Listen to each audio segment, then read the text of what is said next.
Hello students, RRP online math classes का ये मेरा पहला लेक्चर 2 डायमेंशनल स्पेस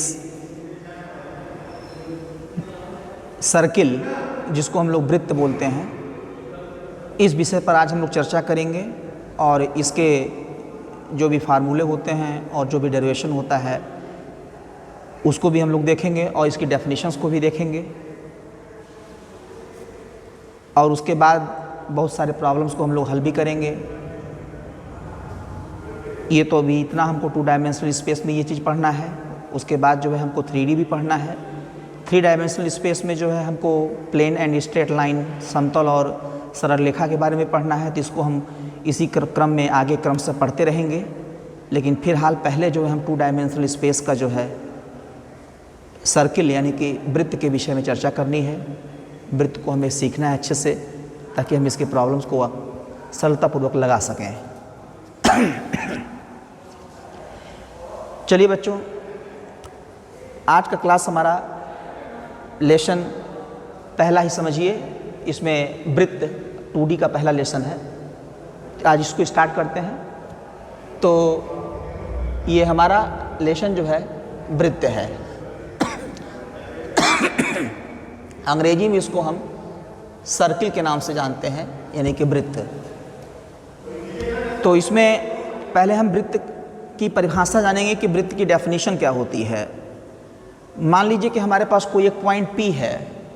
यहाँ पे मान लीजिए कोई पॉइंट P है जिसका कोऑर्डिनेट जो है x, y है, और यह पॉइंट जो है किसी एक कोई यहाँ पे अन्य बिंदु है C, और इस बिंदु के चारों तरफ ये पॉइंट जो है ऐसे गति कर रहा है, मूव कर रहा है चारों तरफ। तो ये जो P पॉइंट C बिंदु के चारों तरफ यानी इसके C के परितः जो गति कर रहा है, और ये इस प्रकार गति करे कि जो P और C से जो इसकी दूरी है ये हर जगह, चाहे यहाँ ले लें और चाहे यहाँ ले लें। चलो मान लेते हैं कि ये पॉइंट P से आ गया, आपका P डैश पर आ गया, फिर यहाँ पे P डबल डैश पर आ गया। तो इस प्रकार ये जो दूरी है, ये PC, P डैश C, फिर P डबल डैश C, ये दूरी हर जगह बराबर होनी चाहिए। यानी इसका मतलब इस दूरी को हम त्रिज्या बोलते हैं वृत्त का। इस दूरी को हम वृत्त की त्रिज्या बोलेंगे, यानी रेडियस ऑफ द सर्किल बोलेंगे। और C को जो है, जो दूरी, जो ये त्रिज्या है PC है, और जो C पॉइंट है ये फिक्स है, ये अपने स्थान से कहीं आ जा नहीं सकती, एक जगह स्थिर है। तो इसी स्थिर बिंदु को हम लोग केंद्र कहते हैं, और इस स्थिर बिंदु को हम लोग केंद्र कहते हैं। यानी कि इसको यहाँ लिख दीजिए केंद्र, इसको केंद्र बोलते हैं। यानी इसको सेंटर, ये सेंटर हो गया, और ये आपका PC जो है रेडियस हो गया। रेडियस को हम स्मॉल a से रिप्रेजेंट करेंगे। यहाँ पर रेडियस को स्मॉल a से ही रिप्रेजेंट करेंगे। तो ये जो परिभाषा हमारी जो वृत्त की बनेगी, यदि कोई बिंदु P x, y इस प्रकार अपने पथ पर चलती है कि जिसका किसी निश्चित बिंदु C से दूरी हमेशा अचल रहती है, जिसे हम वृत्त कहते हैं। Locus of all of those points whose distance from fixed point C is constant is called circle, and the radius of the circle is always represented by the small a and C with the center of the circle. हम C को जो है center of the circle यानी कि वृत्त का केंद्र कहेंगे, और PC को हम radius of the circle कहेंगे। ये हमारी वृत्त की डेफिनेशन हो गई। अब हम बात करते हैं कि दो बिंदुओं के बीच की दूरी का सूत्र, जो हम पीछे की कक्षाओं में पढ़ भी चुके हैं। इस सूत्र के प्रयोग से हम वृत्त के समीकरण को सॉल्व करने का प्रयास करेंगे, हल करने का प्रयास करेंगे, समीकरण निकालने का प्रयास करेंगे। इससे बहुत सारे क्वेश्चंस भी लग जाएंगे इस सूत्र से। तो पहले हम उस सूत्र को बताते हैं आपको, जो हम क्लास 9, 10 में पढ़ते थे। दो बिंदुओं के बीच की दूरी, डिस्टेंस फार्मूला के नाम से हम इसको जानते हैं। आइए इसको देखते हैं। डिस्टेंस फार्मूला क्लास 9th में और 10th में भी बताया जा चुका है। जैसे मान लीजिए कि हमारे पास 2 पॉइंट है, एक पॉइंट हमारे पास A है और एक पॉइंट हमारे पास B है। अगर ये 2 बिंदु हैं, ये 2 बिंदु हैं, एक बिंदु A है, A थोड़ा सा अच्छे से बना लीजिए यहाँ पे ताकि आप लोगों को दिखे, A बिंदु है ये और ये B बिंदु है। और अगर A बिंदु का निर्देशांक जो है, अगर हम मान लेते हैं यहाँ पे जो कोऑर्डिनेट है वो कोऑर्डिनेट आपका कितना है x1, y1 हो और B बिंदु का कोऑर्डिनेट x2, y2 हो, तो A और B के बीच की जो दूरी होगी, द डिस्टेंस बिटवीन 2 पॉइंट्स, यानी कि AB इक्वल टू हो जाएगा under root of x2 minus x1 का whole square plus y2 minus y1 का होल स्क्वायर। ये आपका क्लास 9th वाला डिस्टेंस फार्मूला है, क्लास 9 10 में बताया गया है। ये बहुत इंपॉर्टेंट फार्मूला है। इस फार्मूले के प्रयोग से हम वृत्त के समीकरण को भी हल करने का प्रयास करेंगे और इससे बहुत सारे क्वेश्चंस भी लगेंगे। ये फार्मूला इंपॉर्टेंट है, इसलिए इसको आप लोग अच्छे से याद कर लीजिएगा, ध्यान दीजिएगा फार्मूले को। कोई डाउट हो तो उसको आप कंफर्म कर लीजिएगा। तो ये फार्मूला हमने आपको बता दिया। अब इसके बाद जो है हम आते हैं, हमको पढ़ना है वृत्त का समीकरण, यानी इक्वेशन ऑफ सर्किल क्या होता है और उसके इक्वेशंस को निकालना भी हम लोग सीखेंगे। तो इक्वेशन ऑफ सर्किल जो होता है हमारा कई केसेज पे बनेंगे आपके। जैसे पहले केस में अगर हम मान लेते हैं कि सेंटर को अगर हम 0,0 पर रख देते हैं, उसके बाद सेंटर को हम किसी अन्य पॉइंट यानी कि h, k पर शिफ्ट कर देते हैं, तो उस समय उसका वृत्त का समीकरण क्या होगा। और फिर और भी स्थितियाँ बनेंगी, जैसे कि अगर कोई सर्किल जो है x अक्ष को स्पर्श करता है तब वृत्त का समीकरण क्या होगा, y अक्ष को स्पर्श करता है तब वृत्त का समीकरण क्या होगा, यदि दोनों अक्षों को स्पर्श करता है तब क्या होगा वृत्त का समीकरण। तो इसको हम लोग क्रम से पढ़ते रहेंगे। तो पहले तो हम ये बताएंगे कि एक ऐसे वृत्त का समीकरण जिसका केंद्र जो हमारा होता है वो h, k पर हो, यानी सेंटर जो है h, k पर हो, यानी कि equation of circle whose centre lies on h, k, whose center lies on h, k, and radius is already known as small a. We have already represented by the small a the radius of the circle. So now we come to derive the equation of a circle. Equation of circle, चलिए हम मान लेते हैं कि ये हमारे पास ये कोई सर्किल, ये हमारा सर्किल है और वही वेरिएबल पॉइंट जो P है वो हमारा x, y है।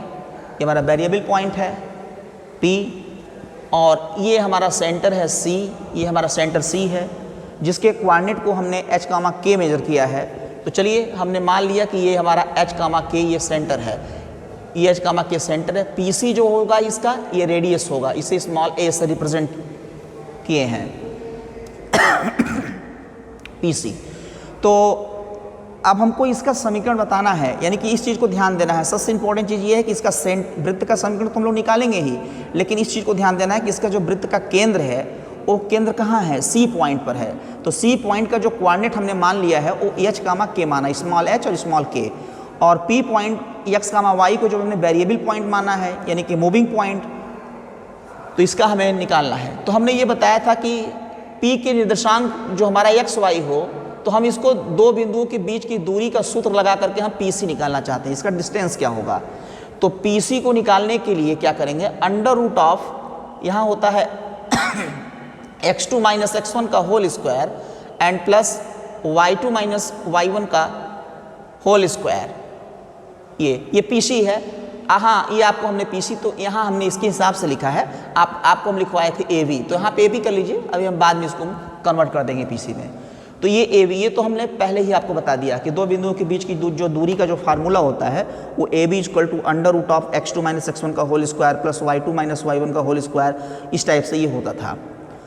लेकिन अब यहाँ पे क्या करना है, यही हमको PC निकालना है। तो मान लीजिए कि जो ये x, y जो बिंदु दिया गया है P का जो निर्देशांक है, इसको हम मान लेते हैं कि ये हमारा x2, y2 है, इसका निर्देशांक x2, y2, और इसका निर्देशांक जो h, k है वो मान लीजिए हमारा x1, y1 है। तो अगर हम इसी सूत्र का प्रयोग करते हुए अगर हम P से C तक की दूरी निकालना चाहें तो एकदम ठीक इसी तरीके से, तो ये क्या हो जाएगा, हमारा PC हो जाएगा, और PC बराबर हो जाएगा अंडर रूट में x2 क्या है आपका, x2 आपका x है, देखिए यहाँ पे x लिखा हुआ है, तो यहाँ पे आप लिखेंगे x माइनस, और x1 कितना है, x1 यहाँ पे ये x1 है, x1 आपका h है, यहाँ पे x1 आप h लिखिए का होल स्क्वायर, फिर उसके बाद y2 कितना है, y2 आपका देखिए यहाँ पे y लिखा हुआ है तो y रखिए, और माइनस y1 कितना है बेटा, y1 आपका k है, यहाँ पे आप k का होल स्क्वायर करिए, देखिए आपका ये PC निकल गया। लेकिन एक चीज़ हमने ये बताया कि वृत्त के समीकरण को निकालने से पहले हम ये चीज़ बताए थे कि जो वृत्त की त्रिज्या है उसको हम स्मॉल a माने हैं, तो ये जो PC है इसके जगह पर स्मॉल a लिखेंगे, क्योंकि ये रेडियस है स्मॉल है, इसको थोड़ा सा आप ऊपर कर दीजिए ताकि दिखाई दे अच्छे से स्मॉल है, तो यहाँ पे स्मॉल a रखेंगे तो ये कितना हो जाएगा, अंडर रूट के अंदर हो जाएगा x माइनस h का होल स्क्वायर, उसके बाद फिर प्लस y माइनस k का होल स्क्वायर। ये आपका वृत्त का समीकरण बन गया, यही आपका वृत्त का समीकरण है। इस वृत्त के समीकरण को हम लोग central form of equation of circle बोलते हैं, यानी कि वृत्त का समीकरण केंद्रीय रूप है। ये वृत्त के समीकरण का केंद्रीय रूप यानी कि central form of the equation of circle. थोड़ा सा इसको हम चाहें तो एक लाइन और हम बढ़ा सकते हैं, जैसे कि हम दोनों पक्षों का वर्ग कर दें, अगर इसका स्क्वायरिंग कर दें, स्क्वायरिंग ऑन बोथ साइड, तो क्या हो जाएगा, तब ये हमको मिल जाएगा x माइनस h का होल स्क्वायर, उसके बाद यहाँ हो जाएगा y माइनस k का whole square is equal to a square. ये देखिए ये मिल गया हमारा वृत्त का समीकरण, तो यही चीज़ है ये, तो ये आपका वृत्त का समीकरण। तो आपको इतना चीज़ ध्यान देना है कि जब हमारे वृत्त का केंद्र जो है h कामा k पर होता है, तो उस समय जो वृत्त का समीकरण होता है वो x माइनस h का whole square plus y minus k का whole square is equal to a square, ये होता है। यानी कि कब ये लगाएंगे, जब वृत्त का केंद्र h कामा k पर होता है। इसी कड़ी में हम वृत्त के समीकरण को और आगे बढ़ाते हुए एक ऐसे वृत्त का भी समीकरण निकालेंगे कि जब जो केंद्र जो हमारा h कामा k पर है, अब वही केंद्र h कामा k पर न होकर के कोऑर्डिनेट एक्सिस के मूल बिंदु पर हो जाए, तब हम उस समय वृत्त का समीकरण क्या होगा उसके विषय में देखते हैं। आइए इसको भी देख लेते हैं। अब इसमें क्या करना है कि अगर मान लीजिए कि जो सेंटर हम क्या करते हैं, सेंटर को हम ओरिजिन पर ले जाएंगे, तो चलिए उसको देखते हैं। यानी equation of circle whose centre lies on origin, whose centre lies on origin, not lies on h comma k, lies on origin. It means क्या हुआ कि अगर मान लीजिए कि ये आपका x एक्सिस है, ये आपका y एक्सिस है, यहाँ पे ये ओरिजिन है, कोऑर्डिनेट ऑलरेडी 0 कामा 0 होता है। अब हम ऐसा वृत्त बनाएं कि जिसका सेंटर ओरिजिन पे होता है। अब ये सेंटर कहाँ हो गया, ओरिजिन पे हो गया। एक मिनट, फिगर थोड़ा सा और अच्छे से बना दिया जाए ताकि अच्छे से क्लियर हो, बड़ा बनाया जाए। पहले इसको ऐसे बना लेते हैं, उसके बाद हम इसको ऐसे कर लेते हैं। ये x एक्सिस हो गया, ये y एक्सिस हो गया, ये O हो गया, ये 0 कामा 0 हो गया, ये सेंटर हो गया। अब हम ये जो, अब देखिए हमने क्या बताया, हमने ये बताया कि जब सेंटर h कामा k होता था तो हमने वृत्त का समीकरण निकाला था x माइनस h का whole square plus y minus k का whole square equal to a square. लेकिन अब यहाँ पे सेंटर क्या हुआ, ये h कामा k क्या है, यही तो h कामा k है, लेकिन ये कहाँ है, 0 कामा 0 पर हो गया। अब ये 0 कामा 0, और ये जो वेरिएबल पॉइंट थी वो आपका वही है, वो तो वही रहेगा ज्यों का त्यों। अब इसको हम मान लेते हैं, क्या मान लेते हैं, इसको मान लेते हैं x2 माइनस x1 का होल स्क्वायर, इसको मान लेते हैं इसको h कामा k को, तो चाहे 0 कामा 0 को, तो ये हो जाएगा x2 माइनस y2 का अरे यहाँ पे x2 माइनस x1 रहेगा, यहाँ पे ये x1। एक मिनट, इसको फिर से देखिए, तो इस लाइन को फिर से क्लियर करिए। इसको मान लीजिए इसका कोऑर्डिनेट x1 कामा y1 और इसका कोऑर्डिनेट मान लीजिए x2 कामा y2, यही कोऑर्डिनेट मान लिया गया। इसमें से चाहे जिसको माने, चाहे हम इसको x2 y2 मान लें और चाहे हम इसको x1 y1 मान लें, चाहे हम इसको x1 y1 मान लें, चाहे इसको x2 y2 मान लें, कोई परिवर्तन नहीं पड़ेगा, वही फार्मूला आएगा। तो देखिए अब इसमें हम चाहें तो दो बिंदुओं का बीच का दूरी हम OP निकाल सकते हैं, लेकिन OP निकालने की कोई आवश्यकता नहीं है, क्योंकि हमने सेंट्रल फॉर्म में वृत्त का फार्मूला जान रखा है। वो होता है आपका x माइनस h का whole square, x minus h का होल स्क्वायर, फिर यहाँ पे y माइनस k का whole square is equal to a square. लेकिन यहाँ पे जो x माइनस एच है, अब वो h क्या है, h आपका 0 है और k भी 0 है, और रेडियस तो ऑलरेडी a ऑलरेडी पहले से हमने बता दिया। तो यहाँ पे हो जाएगा x माइनस 0 का होल स्क्वायर, फिर हो जाएगा y माइनस 0 का whole square is equal to a square. तो देखो यहाँ पे h की जगह पर 0 रख दिया गया है, और यहाँ पे y की जगह पर यहाँ पे h की जगह पर 0 रख दिया गया है, यहाँ पे k की जगह पर 0 रखा गया है। क्यों रखा गया है? क्योंकि हमने पहले बताया कि जो सेंटर आपका है वो ओरिजिन पे है, यानी कि मूल बिंदु पर है। तो h कामा k का जो निर्देशांक है वो 0 कामा 0 है, इसलिए हम यहाँ पे रखेंगे कितना, h की जगह पर 0 रखेंगे और y और k की जगह पर भी 0 रखेंगे। तो ये हो जाएगा x स्क्वायर और प्लस यहाँ पे हो जाएगा y square is equal to a square. अब ये हमारा वृत्त का समीकरण फिर से मिल गया। तो ये जो वृत्त का समीकरण मिला, ये वृत्त का समीकरण आपका तब है जब आपका ओरिजिन जो है मूल बिंदु पर होता है। जब ओरिजिन मूल बिंदु पर होता है तो ये आपका वृत्त का समीकरण x square plus y square is equal to a square होता है। इसी क्रम में हम और आगे भी वृत्त के समीकरण को देखेंगे, और फिलहाल इसमें ये दो फार्मूला हमने आपको बताया है। पहला फार्मूला केंद्रीय रूप में जो आपका एक्स माइनस एच का होल स्क्वायर वाई माइनस के का होल स्क्वायर है इक्वल टू ए स्क्वायर। दूसरा फार्मूला मैंने आपको ये बताया जब सेंटर ओरिजिन पर होता है तो उस समय जो है आपका x square plus y square equal to a square होता है। ए जो है वृत्त की त्रिज्या है, एच कामा के जो सेंटर होता था वो अब ओरिजिन में 0 कामा 0 हो जाएगा। ये आपका एक फार्मूला ये बन गया। इसके बाद हम जो है हम आगे जो है अब हम ऐसे वृत्त का समीकरण भी निकालेंगे कि जो एक्स अक्ष को स्पर्श करता हो और उसके बाद फिर y अक्ष को स्पर्श करता हो। इसके बाद कभी कभी तो ये होता है कि दोनों अक्षों को भी स्पर्श करने लगता है, x अक्ष को भी, यानी कि x अक्ष को भी स्पर्श करेगा और y अक्ष को भी स्पर्श करेगा, यानी इस तरीके से स्पर्श, यानी कि ये आपका x कोऑर्डिनेट हो गया और ये आपका y कोऑर्डिनेट हो गया। तो इसके वृत्त यानी इसके बीच में जो सर्किल रहेगा x को भी टच करेगा और y को भी टच करेगा। तो इस तरीके से भी हम वृत्त का समीकरण निकाल सकते हैं, अभी आगे हम इसको पढ़ेंगे। तो फिलहाल जो है इसमें जो है ये आपका इम्पोर्टेंट चीज़ था, इतना दो फार्मूला। इसके बाद जो है हम और फार्मूला भी देखेंगे, और अब मिलते हैं नेक्स्ट वीडियो में। और thank you for this classes.